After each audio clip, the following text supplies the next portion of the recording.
What problem do you want to solve? Okay, so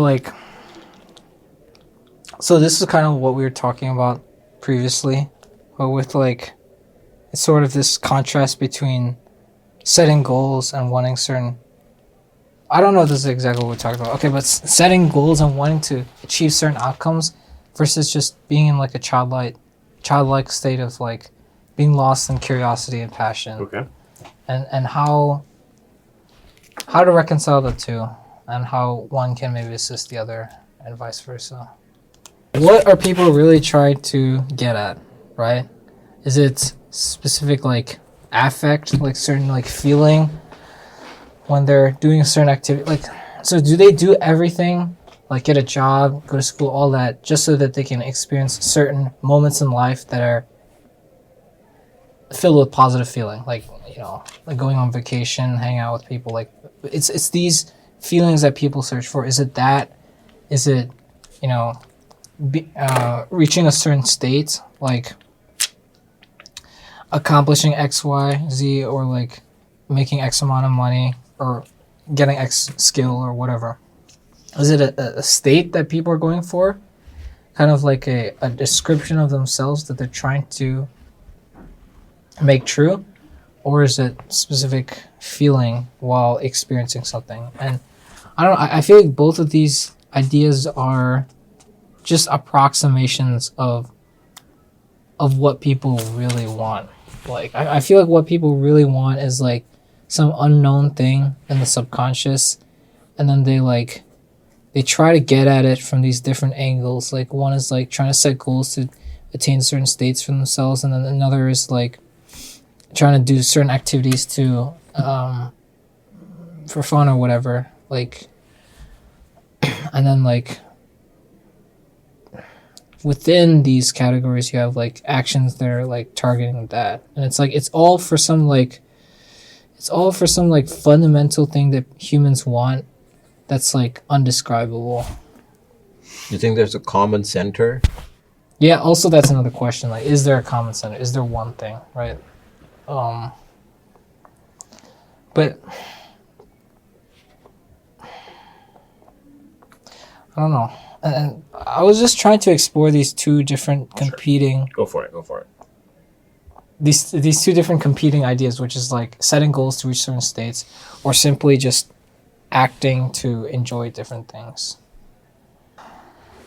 Okay, so when it comes to like doing, the learning or like trying to explore ideas or studying and stuff like that,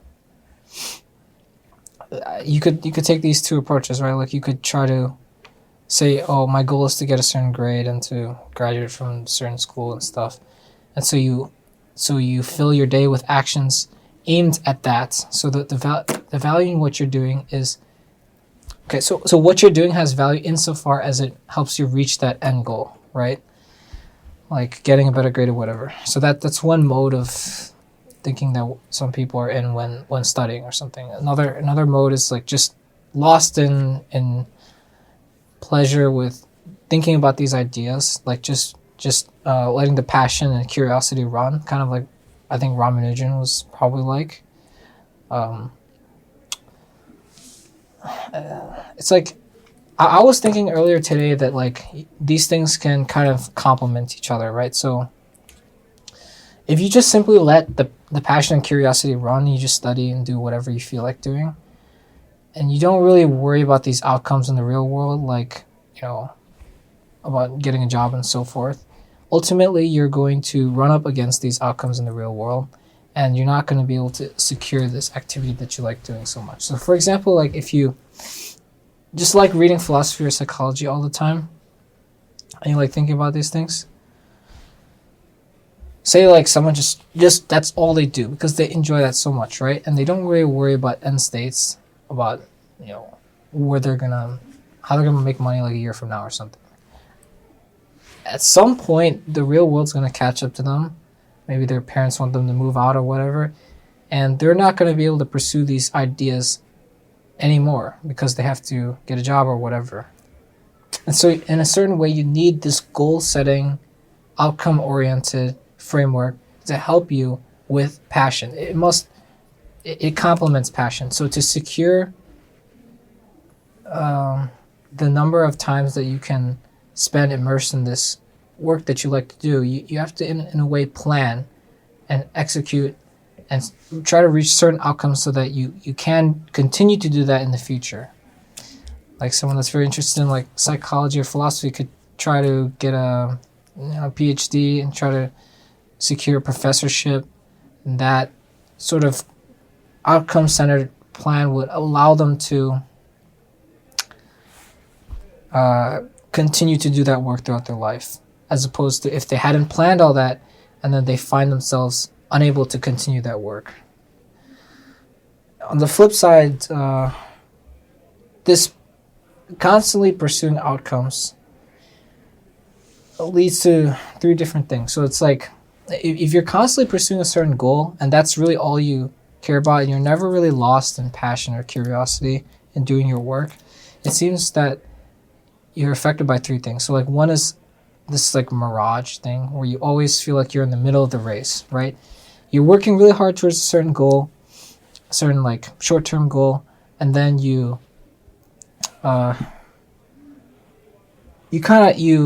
reach it or you don't reach it, and then you set another goal, and then you reach it or you don't reach it, set another goal. So it always seems like you're chasing a moving target, you're chasing after a mirage, and you're always in the middle of the race. And that's very tiring because it seems like you're never really accomplishing anything, because when you do accomplish it, it's counted as like, it's like not good enough. I gotta set another one.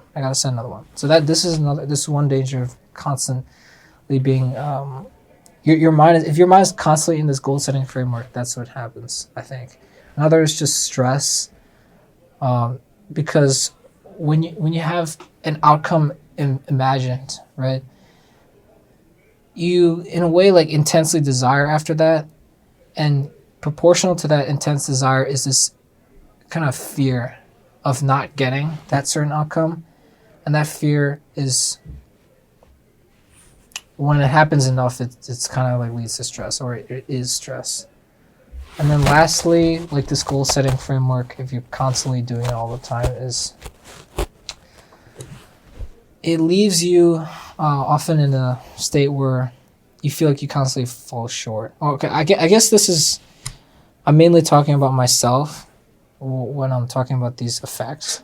But so like you set a certain goal, and it's a goal, right? It's an ideal basically by definition. And oftentimes you haven't predicted certain things. Things come up, or your willpower is a bit short or whatever, and you fall short of this goal, right?